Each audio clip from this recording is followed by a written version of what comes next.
आज के वीडियो में हम मृदा अपरदन या सॉइल इरोजन के बारे में विस्तार से जानेंगे।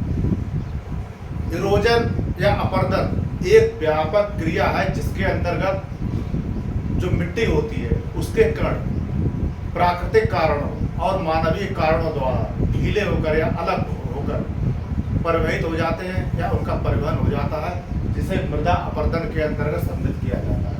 अर्थात इसके अंतर्गत सॉइल और मिट्टी के कण अलग हो जाते हैं और अलग होने को अपक्षय कहते हैं। अलग होकर अपने स्थान पर गिर जाते हैं उसे अपक्षय कहते हैं, और उसके बाद अलग होकर उन कणों का परिवहन हो जाता है, तो इस प्रक्रिया को अपरदन या इरोजन कहते हैं।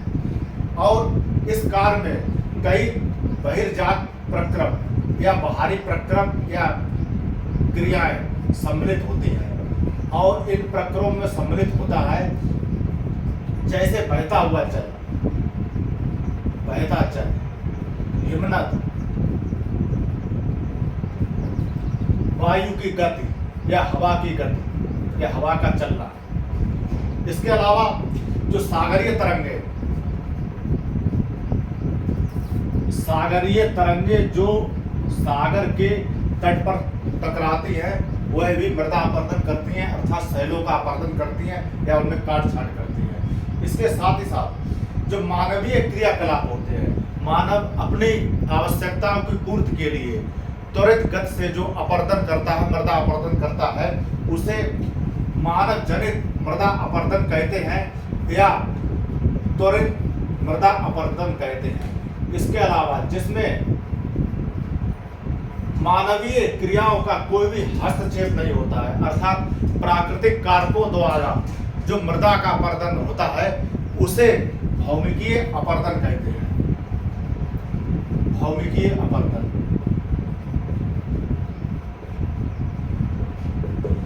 और मृदा अपरदन में मुख्य रूप से दो प्रक्रियाएं सम्मिलित की जाती हैं। पहली प्रक्रिया ये होती है कि जो मिट्टी के कण होते हैं वो अलग होते हैं, मिट्टी कणों का अलग होना या उनका बिलगाव होना।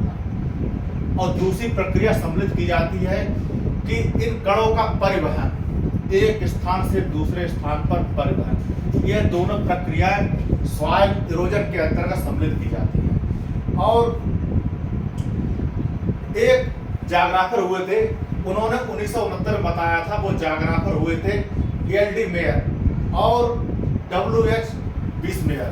इन्होंने बताया था मिट्टियों की सतह पर वर्षा की जल के बूंदों के प्रभाव के द्वारा पहाड़ी ढालों पर जो मिट्टी जमी होती है उस मिट्टी का गुरुत्वाकर्षण के प्रभाव से सरकना, नीचे की तरफ से सरकना मृदा अपरदन कहलाता है। और ये मिट्टी का सरकना वाही जल अर्थात जो वर्षा जल पहाड़ी ढालों पर गिरता है उसके द्वारा मिट्टी का अपरदन होता है और मिट्टी अपने स्थान से दूसरे स्थान पर खिसक जाती है। और इसके अलावा इसमें जो मिट्टियों का जितना अपरदन होता है उतने भाग का परिवहन हो जाता है, और इस तरह जो अपरदन होता है उसे परिवहन प्रभावित अपरदन कहते हैं। परिवहन प्रभावित अपरदन कहते हैं। और मिट्टियों के कण में जो मिट्टी कण होते हैं, मिट्टियों कण की जो आकृति होती है वो मृदा अपरदन में एक प्रमुख भूमिका निभाती है। मिट्टियों कण जितने मोटे कण होते हैं उनमें मृदा अपरदन काफी अधिक होता है या बहुत जल्दी होता है, और मिट्टियों कण जितने बारीक होते हैं वो आपस में अच्छी तरह संगठित होते हैं, चिपके रहते हैं, उनमें मृदा अपरदन का प्रभाव काफी कम पड़ता है। अर्थात बड़े कण एकदम अलग हो जाते हैं प्राकृतिक कारकों द्वारा या मानवीय हस्तक्षेप द्वारा, जबकि जो मिट्टी के महीन कण होते हैं वो एकदम से अलग नहीं होते और उन पर मृदा अपरदन का प्रभाव कम पड़ता है। इसे इस संदर्भ में समझते हैं कि जिन कणों का आकार 0.2 मिलीमीटर से बड़ा होता है, 0.2 मिलीमीटर से बड़ा होता है,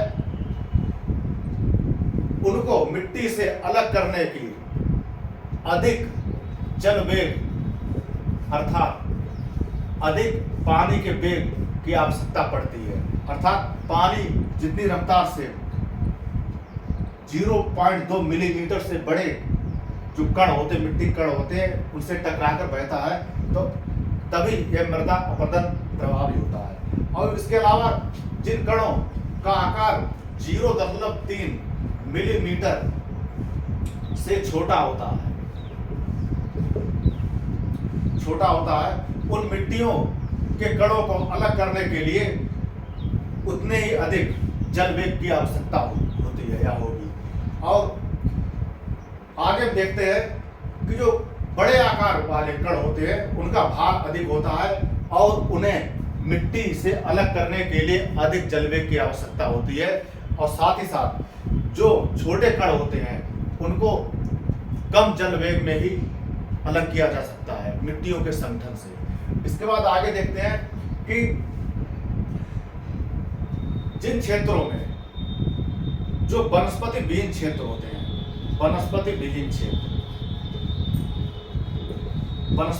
क्षेत्र होते हैं, इन क्षेत्रों में जो वर्षा की बूंदें होती हैं वो सीधे ही जमीन से टकराती हैं और जो टकराने के बाद जो मिट्टी कण होते हैं वो ढीले हो जाते हैं और अलग हो जाते हैं। अर्थात उनमें जो मृदा अपरदन की प्रक्रिया है वो चालू हो जाती है और इस प्रक्रिया को कहते हैं आस्फालन अपरदन। आस्फालन अपरदन। जो वर्षा की बूंदों के द्वारा वनस्पति विहीन क्षेत्र पर जो मिट्टी कण अलग हो जाते हैं उस प्रक्रिया को आस्फालन अपरदन कहते हैं। और इसमें जो जल वर्षा के बाद जो बाह्य जल होता है, जो बहता हुआ जल होता है, वो भी आस्फालन अपरदन को त्वरित करता है या इसकी प्रक्रिया को आगे बढ़ाता है। इसके बाद जो मिट्टी कण होते हैं, मिट्टी के कण जो अलग हो जाते हैं और उनका जो परिवहन होता है एक स्थान से दूसरे स्थान पर, उस प्रक्रिया को इंट्रेनमेंट कहते हैं। और जो मिट्टियों का जो ऊपर की पतली परत होती है, उस पतली परत के हट जाने को वर्षा के जल के द्वारा इसे कहते हैं ब्रस्ट अपरदन। ब्रस्ट अपरदन या चादरी अपरदन। जो वनस्पति विहीन क्षेत्र होते हैं उनके ऊपर वर्षा के जल अर्थात बूंदों के द्वारा और वर्षा के जल के बहने के द्वारा मिट्टी की ऊपरी परत हट जाती है, अपरदित हो जाती है, उसे ब्रस्ट अपरदन कहते हैं या ब्रस्ट प्रभावित अपरदन कहते हैं या चादरी अपरदन कहते हैं।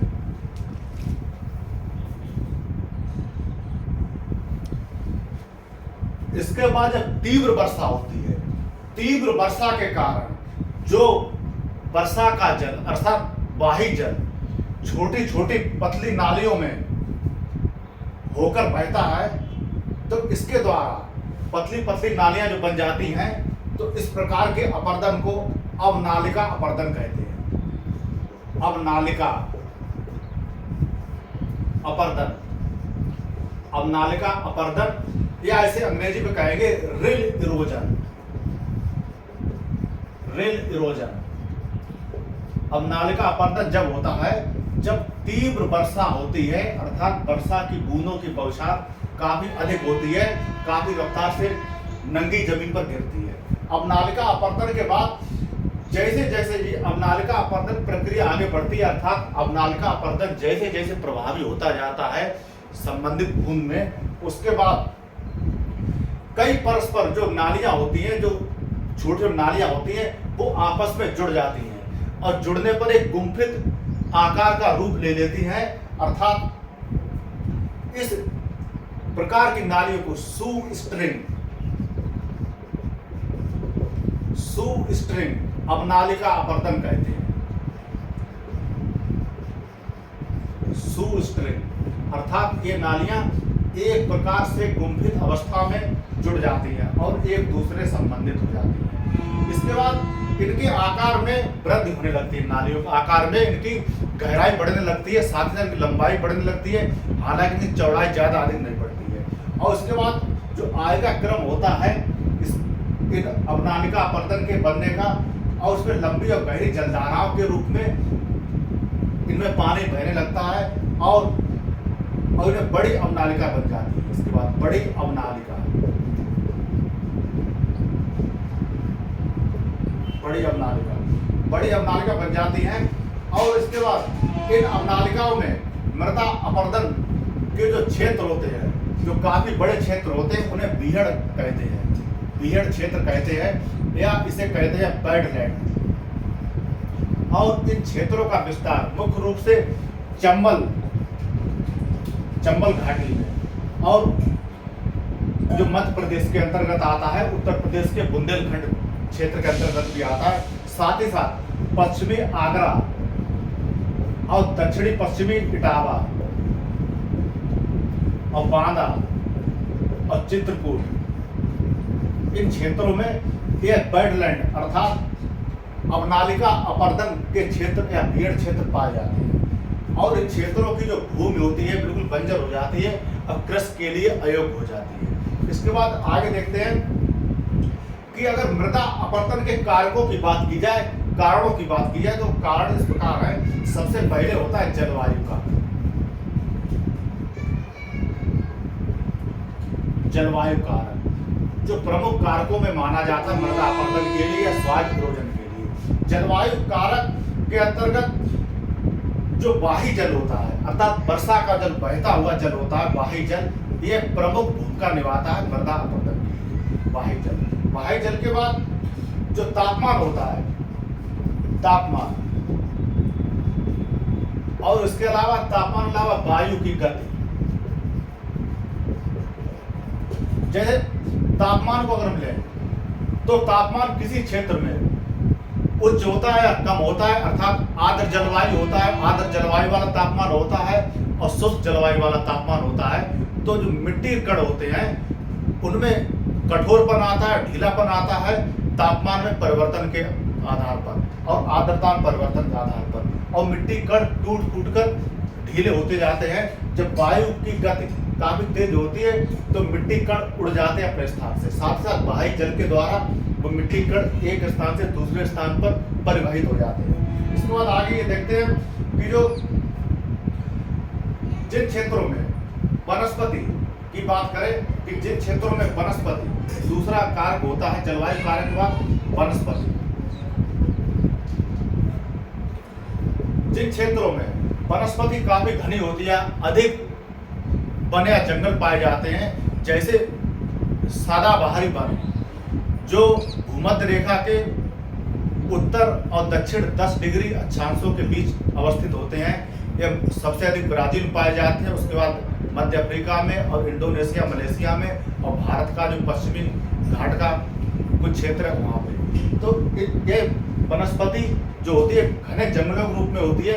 इस पे अगर वर्षा का जल जो गिरता है वो धीरे धीरे रिस कर हवाई सरता के रूप में जो पेड़ के तने होते हैं उनसे होकर धीरे धीरे जमीन में जाता है, और वो मृदा अपरदन को ज्यादा बढ़ावा नहीं देता है और जमीन के अंदर ही वो जल सोख लिया जाता है, जल का अंतर संचरण हो जाता है। तो इससे ये कहा जा सकता है जिन क्षेत्रों में वनस्पति होती है वहाँ मृदा अपरदन ज्यादा प्रभावी नहीं होता है, और जिन क्षेत्रों में वनस्पति नहीं होती है अर्थात वनस्पति विहीन क्षेत्रों में मृदा अपरदन काफी अधिक प्रभावी होता है, और उन क्षेत्रों में मृदा अपरदन के जो क्षेत्र होते हैं काफी अधिक होते हैं। इसके बाद इसमें आगे देखते हैं कि जो अगर तापमान की बात करें तो पहले बताया था कि क्रमिक रूप से कम या अधिक तापमान होने से मृदा के जो कण होते हैं वो ढीले पड़ जाते हैं, और वाही जल या वर्षा जल और वायु गति के द्वारा एक स्थान से दूसरे स्थान पर परिवहित हो जाते हैं, और ये परिवहन होने प्रक्रियाएं मृदा अपरदन के अंतर्गत आती है। इसके बाद जो तीसरा कारक होता है धरातलीय कारक।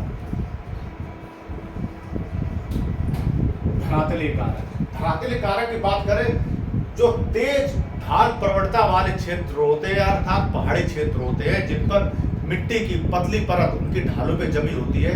अगर वर्षा वहाँ होती है, अगर वो क्षेत्र वनस्पति विहीन हो जाए, चारागाह के उपयोग के द्वारा वह क्षेत्र वनस्पति विहीन हो जाए, या जंगलों को काटने से वह क्षेत्र वनस्पति विहीन हो जाए, तो उन क्षेत्रों में जो मृदा अपरदन है काफ़ी अधिक प्रभावी हो जाता है, और उन क्षेत्रों की जो मिट्टी होती है ढीले होकर नीचे ढाल के सहारे गुरुत्वाकर्षण के प्रभाव से सरकती जाती है, और वह मिट्टी नदियों के जो तलहटी होती है, नदियों के जो थाले होते हैं उनमें इकट्ठी हो जाती है, और नदियों में कम वर्षा से ही बाढ़ की स्थिति उत्पन्न हो जाती है।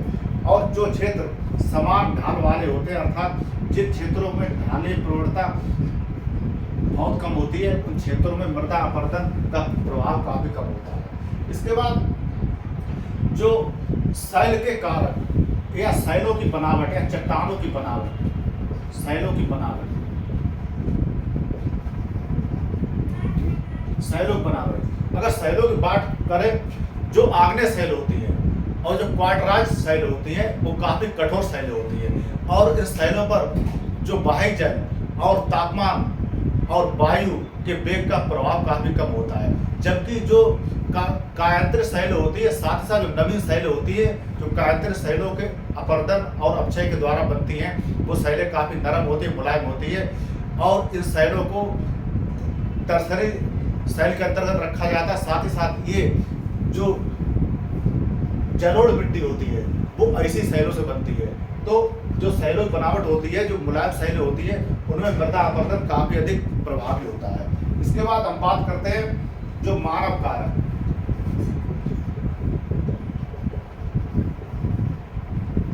मानव कारक या मानव मृदा अपरदन में कितनी भूमिका निभाता है वो हम समझेंगे। जो मानव जो कारक होता है या मानव ने मृदा अपरदन में सर्वाधिक भूमिका निभाई है, अर्थात मानव ही वर्तमान में मृदा अपरदन के लिए उत्तरदायी है। अगर मानव के कारक की बात करें तो इसमें जैसे कृषि क्षेत्र का विस्तार, जैसे भूमध्य रेखीय क्षेत्रों में जंगलों को काटकर वहाँ कृषि क्षेत्र का विस्तार किया गया। कृषि क्षेत्र का विस्तार करने से वहाँ मृदा अपरदन को बढ़ावा मिला, क्योंकि जो पेड़ थे वो मिट्टी को बांधे रखते थे, उनकी जड़ें मिट्टी को बांधे रखते थे, और पेड़ समाप्त हो गए, जिससे मृदा अपरदन को बढ़ावा मिला। और साथ ही साथ जो घास क्षेत्र थे, शीतोष्ण घास क्षेत्र और उष्ण घास क्षेत्र, इन क्षेत्रों में घास जो वनस्पति थी उसको नष्ट करके कृषि क्षेत्रों का विकास किया गया। साथ ही साथ चारागाहों का विकास किया गया, जिससे मृदा अपरदन को बढ़ावा मिला। और इसके अलावा मानव फसल प्रारूप में परिवर्तन करता है, फसल चक्र को प्रभावित करता है, फसल चक्र में परिवर्तन करता है, जिससे मृदा अपरदन को बढ़ावा मिलता है। और फसल चक्र में परिवर्तन के बाद जो औद्योगिकरण के कारण जो भूमि उपयोग में ली जाती है, और जो खनन उद्योग है या खनन के द्वारा जो जमीन में काफी गहराई में गड्ढे कर दिए जाते हैं, उससे मृदा अपरदन को बढ़ावा मिलता है। इसके अलावा औद्योगिकरण, खनन और कृषि क्षेत्र विस्तार के अलावा नगरीकरण के कारण मृदा अपरदन को बढ़ावा मिलता है। तो ये तो मृदा अपरदन का विस्तार से परिचय।